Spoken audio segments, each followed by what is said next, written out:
अस्सलाम वालेकुम। आज हम डिस्कस करेंगे 9th क्लास की केमिस्ट्री को। चैप्टर नंबर 1 है बच्चे, वो है हमारे पास state of matter and phase change, जो न्यू बुक है 2025 की 9th क्लास केमिस्ट्री के। अब इसका कंपैरिजन करें ना हम 9th क्लास जो प्रीवियस है उसके साथ, तो हम नहीं कर सकते, क्योंकि ये जो बुक है ना केमिस्ट्री की 2025 में जो नई है, ये जो नया सिलेबस आया है, याद रखिएगा ये बुक कॉन्सेप्चुअल के हवाले से बहुत ज्यादा इंपॉर्टेंट है। ये सारा सारा कॉन्सेप्चुअल है, सारा सारी केमिस्ट्री जो है ये कॉन्सेप्ट वाइज है। अब उसके बाद हमने लास्ट 8 क्लास के पीछे पीछे हमने साइंस की बुक्स पढ़ के आए हैं। फिर हमने साइंस की बुक पढ़ी। अब जो साइंस है ना, साइंस साइंस को 3 हिस्सों के अंदर डिवाइड किया गया। साइंस को 3 हिस्सों के अंदर डिवाइड किया गया। अब इसकी 3 ब्रांचें हैं। पहली ब्रांच है हमारे पास की, उसके बाद सेकंड ब्रांच, फिर है हमारे पास बचे थर्ड ब्रांच। पहले हमारे पास फिजिक्स, यानी साइंस को फिजिक्स के अंदर डिवाइड, साइंस को फिजिक्स में डिवाइड किया गया। जो फिजिक्स है ये साइंस से निकली है। उसके बाद केमिस्ट्री भी किससे निकली है, ये भी साइंस से निकली है। नेक्स्ट हमारे पास बायोलॉजी, अब ये भी किससे निकली है, ये भी केमिस्ट्री से ही निकली है। अब बायोलॉजी की जगह जब आप 9th क्लास में जाते हो तो आप बायोलॉजी की जगह आप कंप्यूटर भी कर सकते हो। आप बायोलॉजी कर लो या कंप्यूटर कर लो।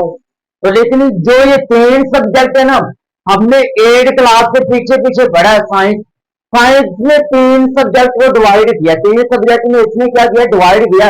अब फिजिक्स जो है ये भी साइंस से ही निकला है, केमिस्ट्री ये भी साइंस से निकला है। अब जो बायोलॉजी है ये भी साइंस से निकली है। सबसे पहले हमने डिस्कस करना है केमिस्ट्री को, जो हमने कहाँ पे डिस्कस करना है, इसको 9th क्लास के अंदर डिस्कस करना है। 9th क्लास की जो नई बुक है केमिस्ट्री की। अब केमिस्ट्री का मतलब क्या होता है, केमिस्ट्री का मतलब होता है कीमियाई। सबसे पहले अगर वो आपसे बोर्ड में क्वेश्चन पूछता है, वो 3 तरह के आपसे क्या करेगा, 3 तरह से वो आपसे क्वेश्चन पूछेगा। पहले वो पूछ सकता है व्हाट इज केमिस्ट्री, केमिस्ट्री क्या होती है। या तो आपसे वो पूछ सकता है what do you know about chemistry, आप केमिस्ट्री के बारे में क्या जानते हैं। थर्ड आपसे वो पूछ सकता है डिफाइन केमिस्ट्री, आप केमिस्ट्री की तारीफ करो। इस तरह से वो आपसे क्या करेगा, क्वेश्चन पूछ सकता है। पहले हमारे पास बचे व्हाट इज केमिस्ट्री, केमिस्ट्री क्या है, हमने बताना है जो केमिस्ट्री ये होती है क्या, what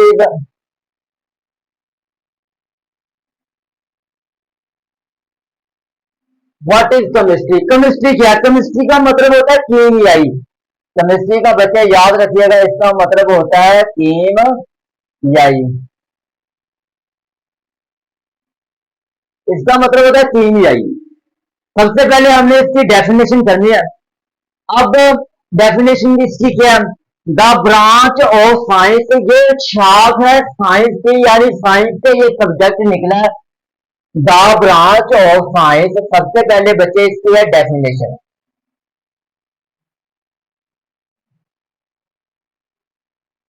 the branch of science,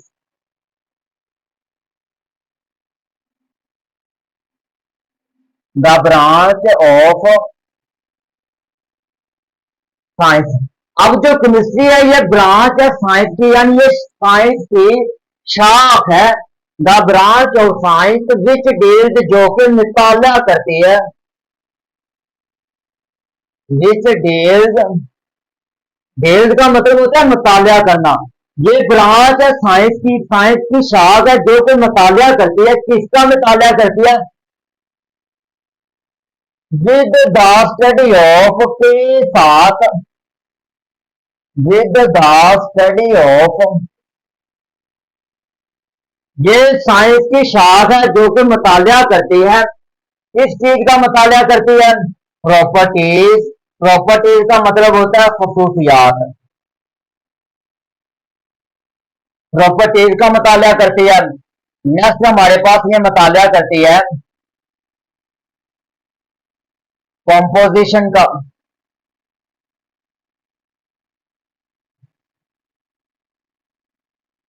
उसके बाद ये मुताला करती है and the structure of substance, and the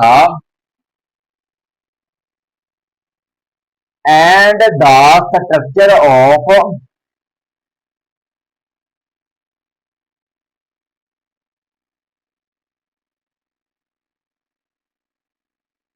substance।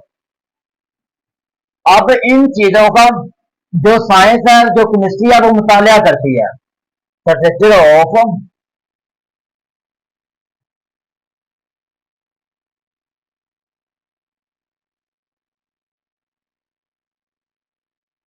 Substance. अब इसका मतलब होता है सोसियात,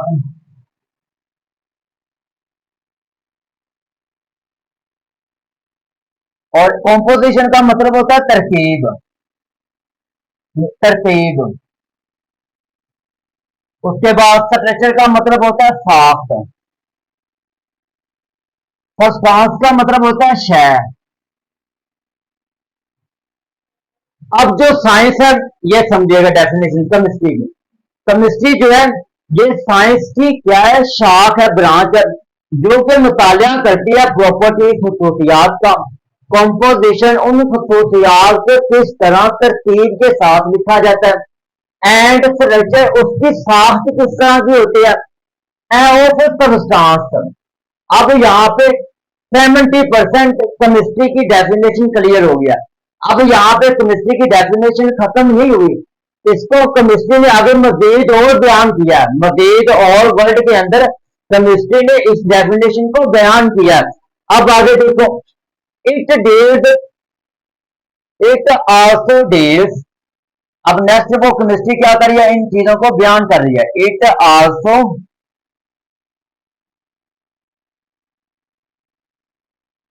डील्स विद द, ये आगे और मजीद इनको क्या करती है, बयान करती है, with physical, physical change and chemical change,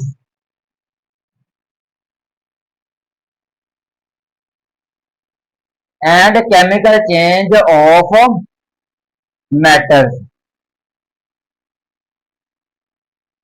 chemical change of matter. अब फिजिकल का मतलब होता है तभी, फिजिकल का मतलब होता है तभी। केमिकल, केमिकल में जो चेंज आता है, और मैटर, मैटर का मतलब होता है मादा। आगे, आगे इसको और में बयान किया गया, यहां पे आपने लगाना कोमा। फिर क्या कहता है, प्रिंसिपल,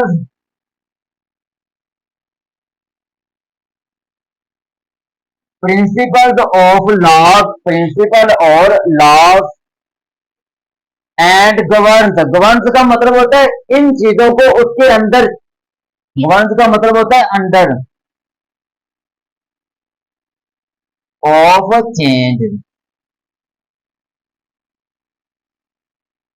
अब यहां तक इस केमिस्ट्री की डेफिनेशन कंप्लीट हो गई है। अब पहले हिस्से में वो कह रहे हैं कि जो केमिस्ट्री है, ये साइंस की ब्रांच है, साइंस की शाख है, जो कि मुताला करती है प्रॉपर्टीज खसूसियात का, composition and structure of substance. आगे केमिस्ट्री इन चीजों को आगे और बयान कर रही है। ये फिजिकल चेंज और केमिकल चेंज है मादा में, मादा का। Principle and laws govern of the change, इन प्रिंसिपल लॉज के अंदर क्या चेंज आता है, इसको हम किसका नाम देते हैं, केमिस्ट्री का नाम देते हैं। अब केमिस्ट्री की डेफिनेशन यहां तक क्लियर हो गया। अगर वो आपसे क्वेश्चन पूछे what do you know about chemistry, आप केमिस्ट्री के बारे में क्या जानते हैं, आपसे वो बच्चे क्वेश्चन कर सकता है। अब वो आपसे क्वेश्चन कर सकता है, वो व्हाट डू यू,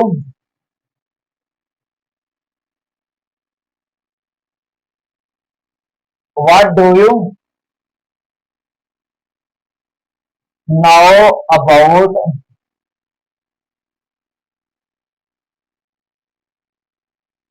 केमिस्ट्री, आप केमिस्ट्री के बारे में क्या जानते हैं। या वो आपसे कह सकता है डिफाइन केमिस्ट्री, केमिस्ट्री की डिफाइन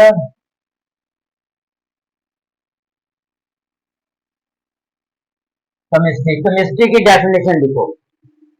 या वो आपसे कह सकता है व्हाट इज केमिस्ट्री, केमिस्ट्री क्या, what do you know about chemistry, आप केमिस्ट्री के बारे में क्या जानते हैं। या फिर वो आपसे कह सकता है डिफाइन केमिस्ट्री, केमिस्ट्री की डेफिनेशन दो, करो, तो आपने यहां तक इसकी डेफिनेशन लिखनी है, आपको नंबर मिल जाएंगे। अब यहां तक इसकी हो गई है डेफिनेशन कंप्लीट है। अब एक और चीज, आपने जो बोर्ड के ऊपर वर्ड लिखे हुए नजर आ रहे ना, आपने इस वर्ड के ऊपर गौर करना है। सबसे पहले मैंने लिखा है बच्चे जो वर्ड ऑफ प्रॉपर्टीज, उसके बाद मैंने लिखा कॉम्पोजिशन, लिखा स्ट्रक्चर। अब ये तीन वर्ड है, तीन वर्ड को हमने वन बाय वन डिस्कस करना है। जरूरी ये चीज याद रखिएगा, ये चीज नहीं होती तो हमने शुरू से शुरू करना है, एंड तक ए टू डी याद करना है। जो होता है ना कॉन्सेप्ट, वो आपका मेन होता है, इंपॉर्टेंट होता है। आपने कॉन्सेप्ट को समझना, कॉन्सेप्ट हमें क्या बताता है। अगर आपको कॉन्सेप्ट, आपका कॉन्सेप्ट आपको क्लियर हो गया ना, तो याद रखिएगा, आप जिस फील्ड में जाओगे आप उसका आंसर इजीली उसको दे सकते हो, उसको कन्वे कर सकते हो। जब तक आपको कॉन्सेप्ट याद नहीं रहेगा, आपकी थ्योरी कहीं भी काम नहीं आने वाली, आपको फौरन भूल जाया करेंगे। मेन जो चीज होती है ना, वो कॉन्सेप्ट होता है, कॉन्सेप्ट को याद रखिएगा, कॉन्सेप्ट आगे बहुत काम आता है। सबसे पहले है प्रॉपर्टीज। अब इसकी हम करेंगे एग्जाम्पल, इसकी एग्जाम्पल क्या है प्रॉपर्टीज जो है। अब सबसे पहले इसकी एग्जाम्पल वो है हमारे पास वाटर। अब ये है वाटर, वाटर का फार्मूला होता है, मॉलिक्यूलर फार्मूला वो होता है हमारे पास H2O। H2O ये हमारे पास वाटर का फार्मूला। अब जो वाटर है ये क्या हमारे पास, ये है सब्सटेंस। अब वाटर क्या है बच्चे, ये हमारे पास एक सब्सटेंस है। वाटर क्या है, वाटर,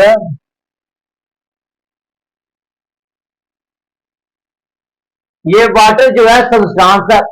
अब वाटर की आगे हमने क्या करनी है, प्रॉपर्टीज करनी है, कॉम्पोजिशन करनी है और इसकी स्ट्रक्चर बतानी है। वाटर क्या था हमारे पास, सब्सटेंस था। सब्सटेंस का मतलब क्या होता है, शय होती है। शय क्या है, वाटर है। अब इसके आगे बच्चे हमारे पास था प्रॉपर्टीज। अब नेक्स्ट हमारे पास क्या आ जाता है, इसकी प्रॉपर्टीज आ जाती है।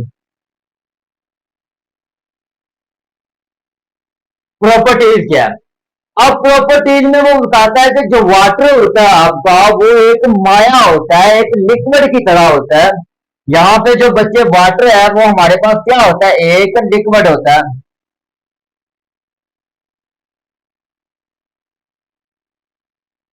वाटर क्या होता है हमारे पास, लिक्विड होता है। उसके बाद जो वाटर है ये क्या होता है, फिर वाटर हमारे पास होता है कलरलेस, यानी इसका कोई कलर नहीं होता। ये कलरलेस होता है, इसका कोई भी कलर नहीं होता।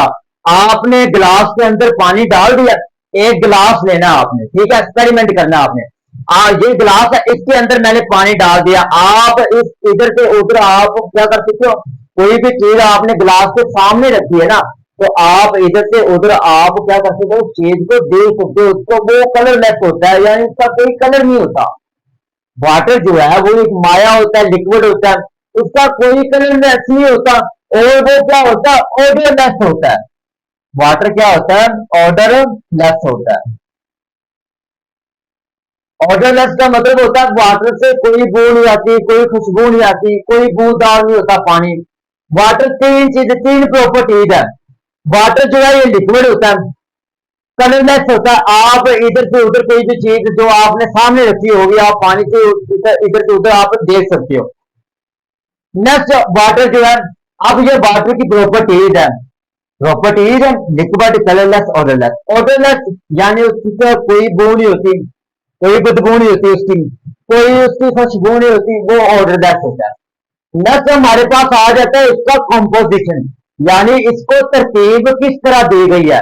ये थी हमारे पास सब्सटेंस, सब्सटेंस क्या, शय। आगे सब्सटेंस शय की हमने क्या करनी है, प्रॉपर्टीज करनी है। अब हमने इसकी की है डिस्कस प्रॉपर्टीज।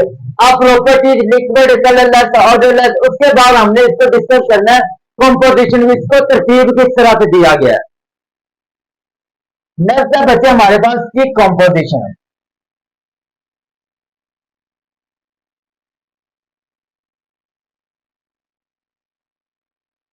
नेक्स्ट है बच्चे इसकी कॉम्पोजिशन। अब इसकी तरतीब किस तरह बताई गई है। कॉम्पोजिशन का मतलब होता है तरतीब। अब इसकी याद रखिएगा बच्चे, इसकी तरतीब है, इसकी तरतीब ये है कि इसको दो हाइड्रोजन के साथ, दो इसके साथ हाइड्रोजन है और एक इसके साथ क्या है, ऑक्सीजन है। दो हाइड्रोजन है, एक ऑक्सीजन है। जब इनको हम मिलाएंगे तो क्या बनेगा, हमारे पास वाटर बनेगा। यानी दो हाइड्रोजन होंगे और एक ऑक्सीजन होगा। जब इनको हम आपस में मिलाएंगे तो इनकी एक क्या बन जाएगी, इनकी एक तरतीब बन जाएगी, H2O बन जाएगा। जब H2O बनेगा तो क्या होगा, वाटर। अब क्या मैंने बताया आपको, कॉम्पोजिशन क्या बताती है, कॉम्पोजिशन हमें बताती है कि आपने की जो खसूसियात है, जो सब्सटेंस है, उसकी तरतीब आपने किस तरह देनी है। वाटर का हमारे पास एक सब्सटेंस है, शह। आगे वाटर को हमने तीन हिस्सों में बताना है, इसकी प्रॉपर्टीज बतानी है, इसकी कॉम्पोजिशन बतानी है, इसकी स्ट्रक्चर बतानी है। आप पहले मैंने आपको इसकी प्रॉपर्टीज बताई, उसके बाद मैंने आपको बताया कि इसकी कॉम्पोजिशन क्या है, इसको तरतीब किस तरह से दिया गया है। दो हाइड्रोजन एक ऑक्सीजन, जब ये आपस में मिलेंगे क्या बनेगा, इनकी तरतीब बन जाएगी, इनका एक तरतीब के साथ इसको डिस्कस किया जाएगा, वाटर बन जाएगा, H2O बन गया। अब नेक्स्ट है बच्चे इसकी स्ट्रक्चर, इसकी फास्ट कितना है, इसको स्ट्रक्चर क्या है इसकी, नेक्स्ट आ जाती है इसकी स्ट्रक्चर।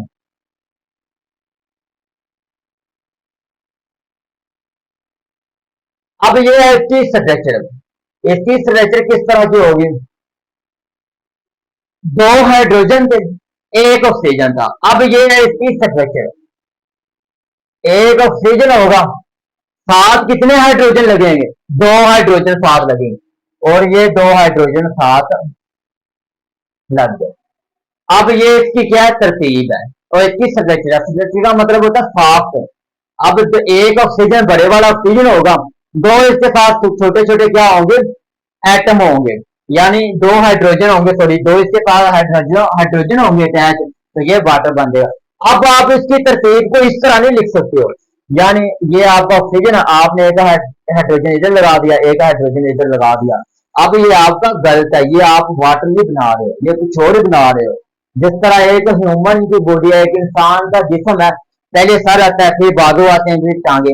तो इस तरह आप क्या कर सकते हो, आप इस तरह इसको तरतीब दे सकते हो, इनकी संख्या बता सकते हो। आप ये नहीं कर सकते हो सिर की जगह आपने बाजू लगा दिया, टांगों की जगह आपने सिर लगा दिया, इस तरह नहीं होगा, ये गलत होगा। आपने संरचना बतानी है, साफ्ट बतानी है, जो सही हो, जो ओरिजिनल हो, सही बिल्कुल। अब ये इसकी साफ्ट है। अब देखो आप इस तरह इसको नहीं बता सकते, ये हमारे पास वाटर है, वाटर की इस तरह की क्या है स्ट्रक्चर, इस तरह की इसकी एक साफ्ट है। अब उसके बाद इट आल्सो डील्स, ये क्या करती है, ये मजीद केमिस्ट्री इन चीजों को बयान करती है, डिटेल के साथ बताती है। फिजिकल चेंज, फिजिकल चेंज क्या होता है। अब यहाँ पे आपको ये लिखने की जरूरत नहीं है, आपने सिर्फ यहां तक लिखना है। आपको ये मैं ऐसा कुछ समझा रहा हूं कि ये वर्ड क्या है, क्या बताते हैं हमें। अब नेक्स्ट है हमारे पास फिजिकल चेंज, फिजिकल चेंज किस तरह आता है, फिजिकल चेंज क्या होता है। अब नेक्स्ट आएगा हमारे पास बच्चे फिजिकल चेंज।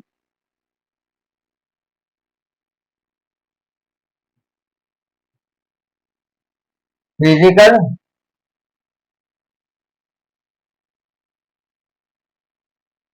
अब ये हमारे पास होगा फिजिकल चेंज। फिजिकल चेंज क्या है, फिजिकल का मतलब होता है तब्दीली, चेंज का मतलब होता है तब्दीली। फिजिकल चेंज, फिजिकल चेंज ये है कि आपने पानी लिया, यानी आपने क्या किया बच्चे, आपने लिया वाटर, आपने क्या लिया, वाटर। अब वाटर क्या हमारे पास लिक्विड है,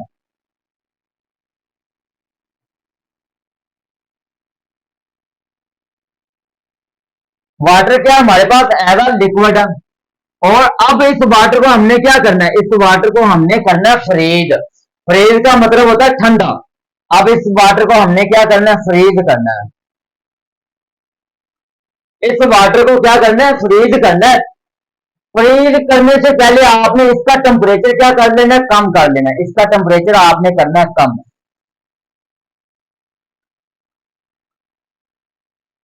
पहले आपने वाटर लेना, वाटर क्या होगा, लिक्विड होगा।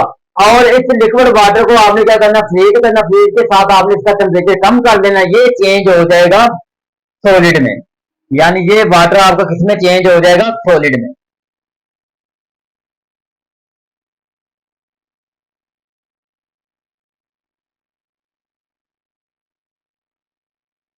अब ये वाटर सॉलिड में चेंज हो गया। अब सॉलिड क्या किसमें चेंज हो गया, आइस में। किसमें चेंज हो गया, आइस में। अब ये वाटर सॉलिड में चेंज होगा, सॉलिड क्या हमारे पास आइस है, यानी ये बर्फ बन गई है। तो ये है फिजिकल चेंज है। फिजिकल चेंज क्या है कि आपने वाटर लिया, पानी लिया आपने, आप वो था पहले लिक्विड में आया था, जैसे ही आपने उसको ठंडा किया, फ्रीज का मतलब होता है ठंडा, फ्रीज का मतलब क्या होता है, ठंडा। आपने इसको ठंडा किया कम टेम्परेचर पर, कम टेम्परेचर पर आपने इसको क्या करना है, ठंडा करना है। तो ये जो वाटर होगा ये चेंज हो जाएगा सॉलिड में। सॉलिड क्या है, हमारे पास बर्फ है। आप बर्फ को मजीद फिर एक दफा गर्म करोगे तो वो किसमें चेंज हो जाएगा, वो लिक्विड में चेंज होगा। इस तरह से लिक्विड से सॉलिड में जो चेंज आता है, जो एक तब्दीली आती है, वो क्या होगा, फिजिकल चेंज होगा। फिजिकल चेंज, ये सारी चीजें हम किसके अंदर पढ़ रहे हैं, ये हम केमिस्ट्री के अंदर पढ़ रहे हैं। केमिस्ट्री क्या है, एक कीमियाई है। फिजिकल चेंज को हम किसके अंदर डिस्कस कर रहे हैं, एक केमिस्ट्री के अंदर डिस्कस कर रहे हैं। केमिस्ट्री क्या है, केमिस्ट्री एक कीमियाई है। अब उसके बाद ये तो हो गया हमारे पास फिजिकल चेंज, ये हो गया बच्चे हमारे पास फिजिकल चेंज। अब उसके बाद हमने करना है केमिकल चेंज। सिंपल सा लफ्ज है, सिंपल सा वर्ड है, सादा सा लफ्ज है हमारे पास।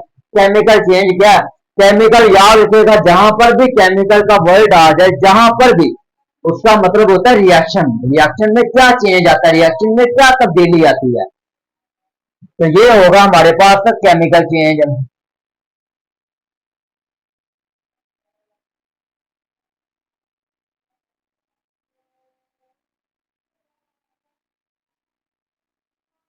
केमिकल चेंज, केमिकल चेंज क्या बताता है हमें, केमिकल का मतलब होता है केमिकल रिएक्शन।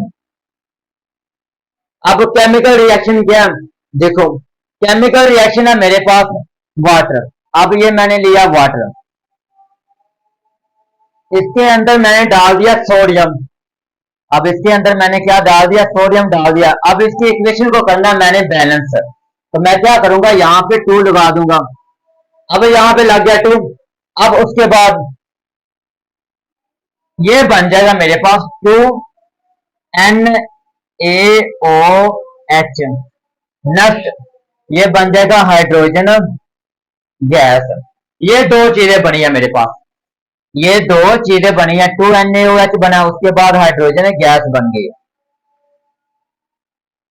तो N A O H plus hydrogen gas है।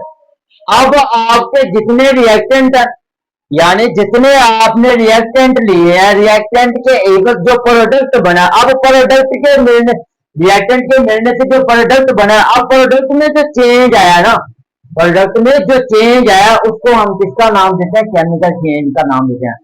डिफरेंट रिएक्टेंट से डिफरेंट जब प्रोडक्ट बनेंगे, मुख्तलिफ रिएक्टेंट से जब मुख्तलिफ प्रोडक्ट बनेंगे, इस रिएक्शन के दौरान जो चेंज आएगा उसको हम किसका नाम देंगे, केमिकल चेंज का नाम देंगे।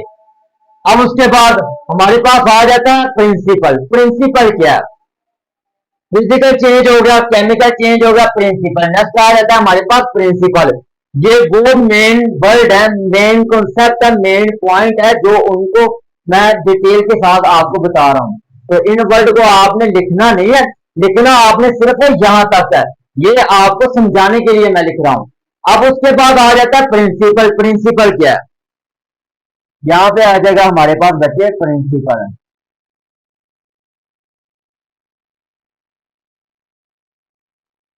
अब नेक्स्ट है हमारे पास इसका प्रिंसिपल। प्रिंसिपल क्या बताता है हमें, अब ये था हमारे पास प्रिंसिपल। अब प्रिंसिपल का लीस्ट चैटिलर प्रिंसिपल। अब जो लीस्ट चैटिलर प्रिंसिपल था वो हमें क्या बताता है, लीस्ट चैटिलर।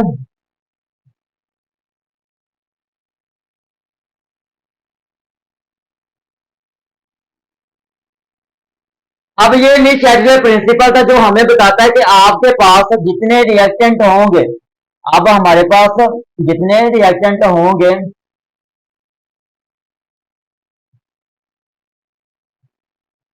अब ये बन गया हमारे पास अमोनिया। अब ली चैटलर प्रिंसिपल प्रिंसिपल को हम डिस्कस कर रहे हैं। ली चैटलर प्रिंसिपल 11वीं क्लास की में हमने पढ़ा कि वो बताता है कि आपके पास जितने रिएक्टेंट होंगे उतने प्रोडक्ट होंगे। अगर हम इनके दरमियान टेम्परेचर को कर देते हैं कम, अगर रिएक्टेंट और प्रोडक्ट के दरमियान जो रिएक्शन हो रहा है इनके दरमियान अगर हम टेम्परेचर को कम कर देते हैं, रिएक्टेंट बना जब रिएक्टेंट के मिलने से जो प्रोडक्ट बना प्रोडक्ट का हम टेम्परेचर रिएक्टेंट का हम टेम्परेचर कम कर देते हैं, तो क्या प्रोडक्ट के ऊपर कोई असर पड़ेगा? अगर हम रिएक्टेंट का टेम्परेचर कर देते हैं कम, इसका टेम्परेचर कम कर देते हैं, रिएक्टेंट का हम क्या कर देते हैं टेम्परेचर कम कर देते हैं रिएक्टेंट का, तो क्या जो प्रोडक्ट है इसके ऊपर कोई इफेक्ट पड़ेगा? इन सारी चीजों को जो जिसने डिस्कस किया वो था प्रिंसिपल, जिसने वजाहत के साथ पेश किया, इनको बताया कि अगर हम टेम्परेचर रिएक्टेंट का कम करें असर पड़ता है या नहीं पड़ता। ये किस प्रिंसिपल ने बताया था? ये कैटलर प्रिंसिपल ने बताया था, और ये टॉपिक हमने पढ़ा है 11वीं क्लास केमिस्ट्री के अंदर, 11वीं क्लास केमिस्ट्री के अंदर। और इसमें सारा टॉपिक है वजाहत के साथ बताया, A to Z बताया। जब आप 11वीं क्लास में जाओगे तो आपको पता चल जाएगा ली कैटलर प्रिंसिपल ने हमने क्या बताया। उसके बाद आ जाता है लॉज, नेक्स्ट आ जाता है लॉज। लॉज क्या? अब नेक्स्ट है हमारे पास लॉज, अब दो लॉज है हमारे पास। लॉज तो काफी हमने पढ़े हैं, अब नेक्स्ट है हमारे पास लॉज। लॉज तो हम बच्चे काफी पढ़ के आए हैं। पहला लॉ है हमारे पास वो है लॉ ऑफ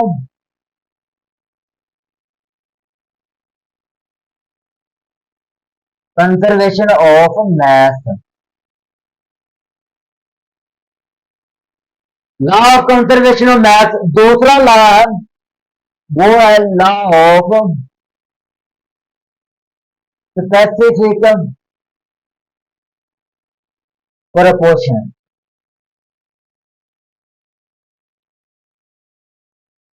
आप इसकी जगह डेफिनेट भी कर सकते हो या स्पेसिफिक भी कर सकते हो, दोनों का मतलब जो है वो सेम ही है। Law of conservation of mass हमें ये बताता है कि आपका रिएक्शन के दरमियान आपके reaction, laws of conservation of mass हमें ये बताता है कि आपके रिएक्शन के दरमियान जितने मोल्स रिएक्टेंट के दौरान बने, यानी जितने मोल्स हमने रिएक्टेंट के मिलने से और प्रोडक्ट के मिलने से जितने मोल्स रिएक्टेंट में लिए उतने मोल्स क्या करेंगे हम प्रोडक्ट में देखना है कि बनते हैं या नहीं बनते। ये था बच्चे हमारे पास laws of conservation of mass है। Law of conservation of mass हमें ये बताता है ना तो आप मैथ को कम कर सकते हो ना ही आप मैथ को ज्यादा कर सकते हो। यानी law of conservation of mass हमें ये बताता है ना तो आप मैथ को कम कर सकते हो और ना ही आप मैथ को ज्यादा कर सकते हो। और ये रिएक्शन है हमारे पास और ये बना है H2 गैस। अब देखो यहाँ पे मैंने रिएक्टेंट क्या किया, यहाँ पे मैंने लिए 100 ग्राम मोल्स लिए, मैंने रिएक्टेंट में मैंने लिए 100 ग्राम मोल्स। ये था रिएक्टेंट। रिएक्टेंट में मैंने कितने मोल्स लिए? 100 ग्राम मोल्स लिए। लॉ ऑफ कंजर्वेशन मैथ क्या बताता है? ना आप मैथ को कम कर सकते हो ना आप मैथ को ज्यादा कर सकते हो।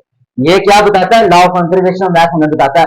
अब रिएक्टेंट जब रिएक्टेंट के मिलने से जो प्रोडक्ट बनता है, अब रिएक्टेंट में मैंने लिए 100 ग्राम मोल्स, ठीक है। अब इधर भी कितने बनेंगे? 100 ग्राम मोल्स ही बनेंगे, ना इसमें एक मोल्स ज्यादा होगा और ना इसमें एक मोल्स कम होगा। जितने रिएक्टेंट में मोल्स बने लिए हमने उतने प्रोडक्ट में मोल्स बने हैं। रिएक्टेंट के मिलने से प्रोडक्ट में जितने मोल्स बने हैं, ना तो आप इसके दरमियान एक मोल ज्यादा कर सकते हो ना बढ़ सकता है कम हो सकता है।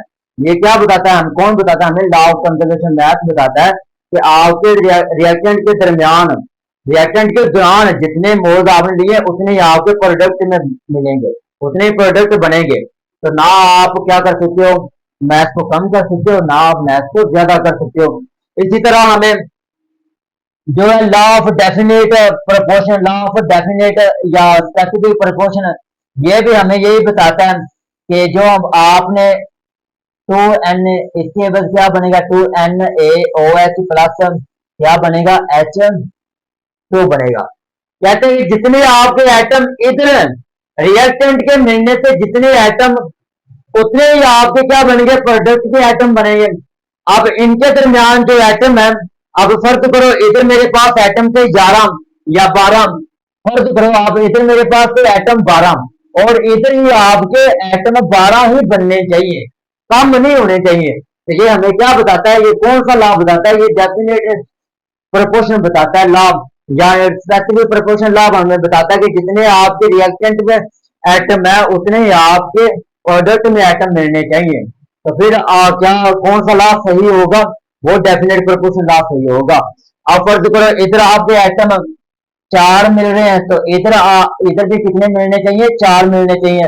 अगर इधर आपके एटम 2 मिल रहे हैं तो इधर आपका एटम 1 मिल रहा है, तो आपका ये लॉ गलत है, ये इस तरह नहीं होगा। अगर इधर 2 एटम मिल रहे हैं तो फिर इधर भी 2 ही एटम मिलने चाहिए। तो ये था बच्चे हमारे पास आज का टॉपिक, फर्स्ट चैप्टर था हमारे पास केमिस्ट्री, 9th क्लास केमिस्ट्री का। तो फर्स्ट चैप्टर का फर्स्ट टॉपिक है व्हाट इज केमिस्ट्री। वो आपसे 3 क्वेश्चन है। अब तीनों क्वेश्चन का आंसर क्या सेम है, एक ये है, एक ये है और एक ये है। आपने क्या करना है, यहां तक आपने इसका आंसर करना है, यहां तक। और ये सारी सारी जितनी चीजें मैंने करवाई है ये आपको समझाने के लिए करवाई है। इस डेफिनेशन में से मेन मेन मैंने वर्ड लिए, वो आपको आगे मजीद डिटेल के साथ मैंने बताए हैं। अब उसके बाद जो एक चीज है वो आपने थ्योरी लाजमी करनी है, जो एक लाइन रह गई है। अब ये था हमारे पास physical change.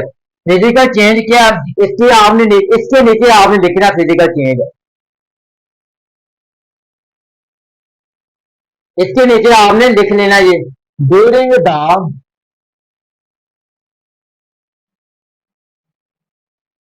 During the physical change,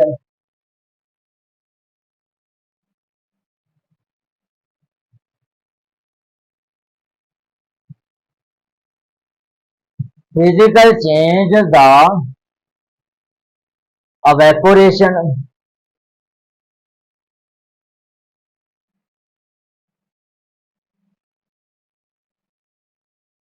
sublimation